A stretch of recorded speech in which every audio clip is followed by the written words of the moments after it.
Ladies and gentlemen, let's gaming on video. Apparently the Order's 1886 aesthetics call for 30 frames per second. Now this is what the director of the game, obviously for Ready at Dawn, Dana Jan, has been discussing with Kotaku.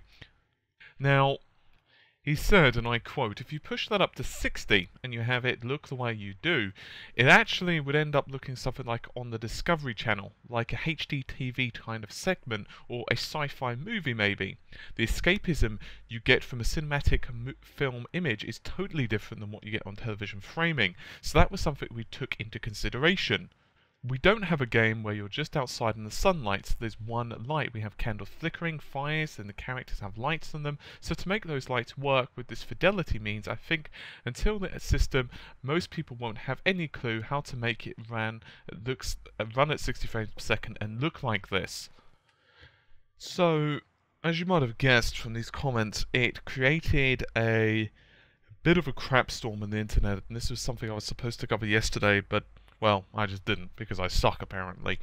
But when it comes to this, frame rate, and smoothness, and the cinematic experience, there's several schools of thought, and I'll go through them really quickly. The first is the 60 frames per second or nothing. In other words, that's all I want to know. That's how I want to experience the game. Visuals come second. I want the smooth gameplay. Others would argue, well, 60 is important multiplayer, so turn down the aesthetics if required, if the game is multiplayer focused or you're in a multiplayer mode, but other than that, 30 is fine for story. Others would argue that graphics are the most important thing, and pretty much that's all we want to see. So, you know, the cinematic experience, which is what they're arguing here. Now, I don't really like the cinematic experience defense, and I tell you why. Because when I'm watching X-Men Days of the Future Past, which I still haven't watched, so I, probably should remedy that at some point, I don't need to worry about input lag. I don't need to worry about frame drops naturally. So, the thing is, I don't need to worry about if it's a smooth experience, because it is naturally. But in the reality, I'm just simply not interacting with the medium. Now, the reason the frame rates are so important is because the higher the time between frames, the more the game can feel a little bit jerky. This is one of the reasons why NVIDIA, for example, and AMD, and even the new VESA standards are trying to champion the adaptive sync, or free sync, or whatever the heck you want to call it, because each company's got different names, so that it reduces screen tearing at lower refresh rates or lower frame rates, but it also means that we don't get jerky gameplay with VSync enabled. Now this is part of a larger debate with frame rate, and one that I want to tackle actually pretty soon, because I think there is a lot of confusion when it comes to frame rate. But here's what you've got to remember. A frame of animation takes a certain amount of time to draw, right? It's a very simple and very basic concept, but each frame on screen requires a small amount of time to draw, and the more complicated the scene, the longer it takes. Pretty simple. So, for example, it might take 33.33 with lots of threes at the end of it milliseconds if it's running at 30 frames per second. So to get that figure, all you have to do is take 1000 divide by 30, right? Milliseconds, 1000 milliseconds in 1 second, 30 frames per second, 1000 divided by 30. Pretty simple. On the other hand, if you want 60 frames per second, you guessed it, 1000 divided by 60, which gives you roughly 16.6, right? Roughly. So if we go by that, that means that on average, one frame of animation has that long to be drawn to maintain that frame rate. So you could basically say that the GPU has half the amount of time, and that's why in most instances I personally believe the developers decide to go for a lower frame rate. It's a simple concept. You've got a finite amount of resources on the console, and to get graphics that look like the Order 1886 on the PlayStation 4, on the Xbox One, you're going to have to sacrifice something. in my own frame rate tests, for example, with Watch Dogs, and this is a different game, I'll grant you, but it bears hearing out, you can see that the game is not running at 1080p on the PS4. Alright, I'm actually going to be getting a friend's Xbox One so I can be doing testing on his version of Watch Dogs as well. And from what I understand, it actually looks slightly even inferior on the Xbox One. But the PS4 version's running 1600 by 900, not quite 1080p, but it hits about 30. Now my early frame rate testing is showing that it does dip below 30. Not all the time. If the screen's pretty benign, if the action's pretty benign, if there's not many pew-pew-pews going on, if you're driving, say, through a simple section of town, you're going to be hitting the 30 frames per second, which is pretty much what it's capped at. It's not going to go to, say, 33 or 34. It doesn't have a variance in that respect. In other words, it doesn't have like an upper limit. Sorry, the upper limit is 30 frames per second. It's been basically locked. On the other hand, the reverse is true. If you get in a very sticky situation, very, very high amounts of violence on screen, a lot of explosions, particularly when you're hacking multiple things, and say, I don't know, basically you're being chased by half the town, then you're definitely getting, or city actually, but still, when you're being chased by that amount of people and there's explosions everywhere, then things do slow down. I'm not saying it drops to 15 frames a second, but my early testing shows that it's around the mid-20s. So that can be a little bit annoying when you're playing. You know, if it's dropping between, say, 23, 24, 25, 26, it's not ideal because it basically means that you're adding extra latency. So does that mean that I'm attacking Ready at Dawn? No. They've made some choices which are clearly to try and impress visually. I've done an article on this already, but you can, you know, do a little bit of searching on the channel. I've done a visual analysis of the Order 1886, which I'd encourage you to check out. You simply search for it on the channel, Order 1886 post-mortem, or whatever you want to do. I've also got it on the article form as well.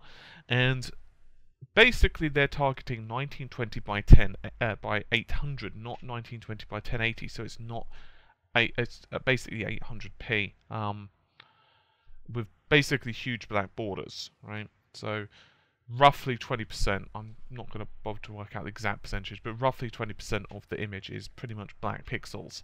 Now, the reason behind that, once again, is they are stating, so it's for the filmic visuals, but it also has the benefit of giving them a lot more GPU performance to work with. On the other hand, they are saying that they believe that it's a lot more expensive to utilize that bandwidth and GPU resources on the anti-aliasing technique that they're using. They're not using like a post-processing type of GPU technique like, say, FXAA. Instead, they're going multi-sampler anti-aliasing, which is pretty expensive when it comes to memory bandwidth. It pretty much hoovers it up, and they're going with ×4 on that. They're doing like MSAA ×4. So am I condemning their decisions? No. Some people are, to like the nth degree. They are pretty much going militant, and they're saying, you know, this is undefendable, blah blah blah. You know how people have like really polar viewpoints sometimes, and I don't think it's that level. And the thing is, as a console developer, you can only do so much with the hardware. It's a next generation system, but and this is, I actually had this conversation because we've got like an RGT WhatsApp group, you know, where like all of us kind of discuss ideas, what we want to do, bits of news, that type of thing. And there's like several of us in there, and a couple of guys asked me why I thought they did this. And here's the thing, and this is part of a much larger debate, and I'm not going to go into like super maths into this, but all you have to do for the whole resolution and frame rate issues that consoles are experiencing, all you have to do is times, say, let's say the resolution the game's running at, say 1600 by 900, and get the result. Do the same for 1920 by 1080, get the result. Divide the results of the 1080 one by the 900 one, and you get the difference in the amount of pixels. Then you could do the same between 30 and 60 frames a second, and then you could start to work out how much less or how much more, in some cases, the GPU would actually have to process. And I've actually heard this same debate regarding Watch Dogs on the PC. I mean, some people are pretty upset with the performance of Watch Dogs on the PC.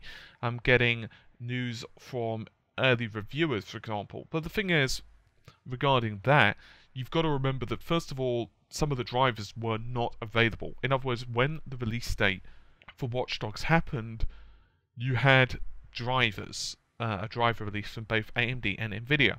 And to hear AMD say it, they didn't get time to optimize their drivers, right? So there's some parts of the drivers that's still not optimized well enough for AMD cards. In addition to that, with Nvidia, there's actually some extra graphical settings on there. So of course it's just going to cane video RAM. It's just going to bend it over the desk and like start smacking its behind, because it takes a lot of video RAM, particularly because a lot of people were playing it with these unoptimized drivers anyway. And my point being that you're playing a game which is already quite visually taxing with unoptimized drivers. In addition to all of this, you're playing it with a higher resolution and frame rate. So, I mean, my early testing, very, very early testing with Watch Dogs, and I do mean super duper early, is that with my game, it's hitting like between 40 and 60, depending on what I'm doing on screen. But obviously, that's with a pretty high-end graphics card, and once again, to reiterate, that's very early testing. I've not really done much apart from just kind of run around with a frame rate counter in the corner. I've not been doing any, like, benchmarking yet. That's kind of something I have to do over the weekend. So yeah, I don't necessarily agree with Ready at Dawn in terms of, you know, it's a more authentic filmic experience, because games and media, games and films are different things, right? They're meant to entertain us, but we interact with the media very visually and very differently. I'm gonna try, I've been saying this the last couple of days, to get a thing which really goes into the resolution and the frame rate and stuff like that of how games work, because I think it's kind of an interesting discussion. I'd probably do like frame rate first, then I'd do resolution, then I'd start going into different rendering modes like forward rendering, deferred rendering, blah blah blah, because I think there is a lot of I wouldn't say misunderstanding, but one of the issues is that a lot of people, and I'm not saying necessarily you guys, because I don't know, I mean, for all I know, you're a games developer who are watching this. I honestly don't know, you know, all my audience, but there are definitely some people who simply don't really understand it, and all they understand is that 1080p is higher than, say, 900p, or 1080p is higher than 720p, or 60 frames a second is better than, you know, 30 frames a second, and they don't really understand that there's reasons the developers are doing this necessarily. It's not just simply because, fuck you, I want to see my game run at 30, not because of that, it's simply because of performance reasons at the end of the day. Hey, anyway, this video turned out to be about 8 minutes longer than what I anticipated, so yeah, I'm gonna get going now. So, hopefully you've enjoyed the video. I'll see you soon. Take care, and bye for now.